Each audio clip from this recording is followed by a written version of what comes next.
Hello hi friends, welcome to our channel. ఇది వచ్చేసి చూస్తున్నారు కదా, వినాయకుని మేకింగ్ అయితే తయారు చేసి ఎంత బరువు ఉందంటే ఎంతమంది బట్టి లేపుతున్నారో చూడండి ఫ్రెండ్స్.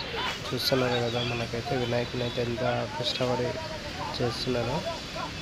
పెద్ద వినాయకుడు ఫ్రెండ్స్, చూస్తున్నారా ఎంత బరువు ఉందో.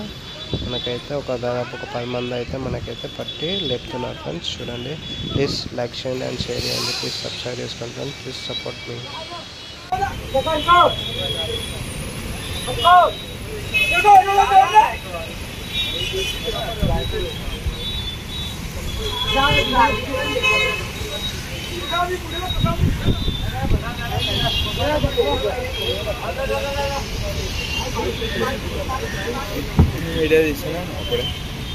ఫోన్ దగ్గర ఉంటే నాట్లెట్లా